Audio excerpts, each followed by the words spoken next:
How can you tell if something's poorly designed? Well, if you don't know where to look and if you don't know what matters. That's what bad design looks like. It's not offering us a clear target or a clear message or a clear portal. That's the first thing to know when we're putting together our design work. Where are people supposed to look and what matters? To my way of thinking, this is about as good as it gets. There is no question in this movie poster where to look. It's absolutely gorgeous. That's providing a target for your audience. This is a fairly over-the-top example, but it's really good. So, best design practices number 9, your audience should be given an obvious portal into your composition. Think of it this way. When you're designing something, especially for public consumption, you're going on a fishing expedition. You're dangling a lure out there in front of your audience. You want them to bite.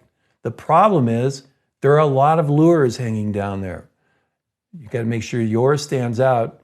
And even more problematic is if your own design has multiple lures, where do they go first? You got to hook them before you can communicate. That's the way design works. If I don't know where my audience is supposed to put their attention, how will they know? Let's say you're doing a flyer. William Cuskin is coming to talk about his new book, I Love the Smell of Asphalt in the Morning.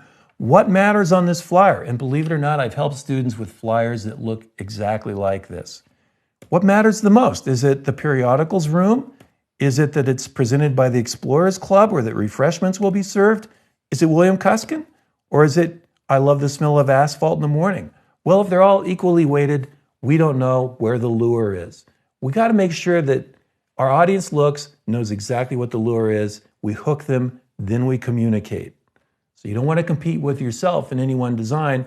That's why having a clear target and a clear portal is always extremely important. This is a piece I did years ago for the University of Colorado's communications department. It was a web-based CD. You pop it in your computer and it tells you how to build a website at CU. It's an antique now. This was ancient history. This thing's a failure. And the reason it's a failure is because everything in this design is equally weighted. It all comes at you with the same force. That's not what we want in design. It's like looking into a bowl of goulash. What matters here? Everything's floating to the surface. This was my redo, which is really admittedly still pretty ugly, but at least now the important things come to the front and the less important things recede. We always have to remember that. Important things to the front, lesser things to the back. So if you're doing presentation slides and it's not obvious where the important information is on any particular slide, you're failing as a designer. You need to frame that important information. You need to move other things back, either with scale, with intensity, with color, with sublimation. Make certain they step backward and the important thing comes to the front. Now, it's obvious what these slides are saying. And again, I talked earlier about the importance of white space. Making white space support your use of targets and portals, absolutely critical.